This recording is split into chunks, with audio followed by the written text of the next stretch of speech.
From Bloomberg World Headquarters in New York, your link to the world of business, economics, finance, and investment. This is Bloomberg Surveillance.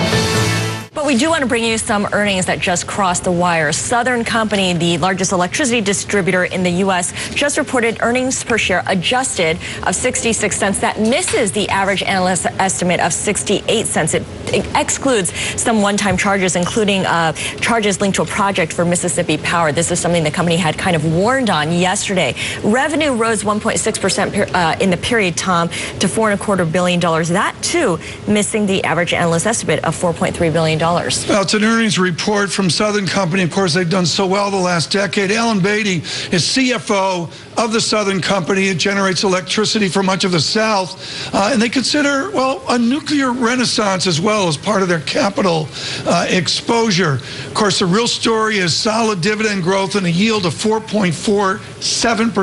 Mr. Beattie, good morning. Good morning, Tom. When you look at the use of cash, that's all the rage right now. You're a utility. Retirees are supposed to own the shares. You've got that big fat yield. How do you balance between dividend growth, share buyback, and actually applying cash to your business? Well, Tom, we invest in our business as our first priority to serve the territories and the customers that we serve.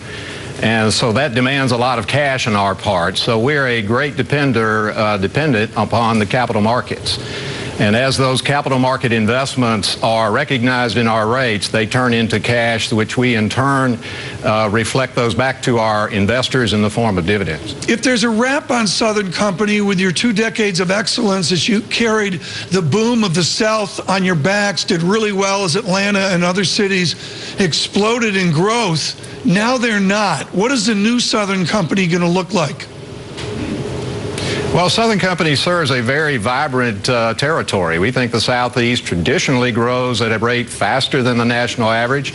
The recession has certainly put a dent into that, but if you talk to regional economists, they all have outlooks for the region as very bright, especially in the state of Georgia, being led by the state of Georgia with all kinds of new economic development activities going on.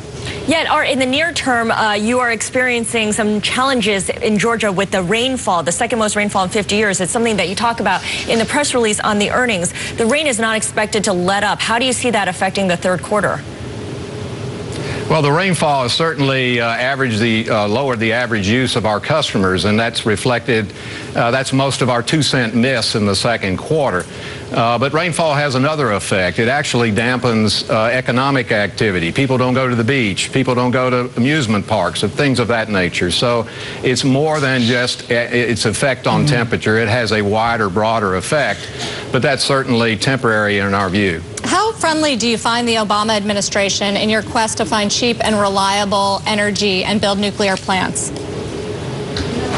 Well, we found the Obama administration very supportive of our effort to build new nuclear here in the U.S.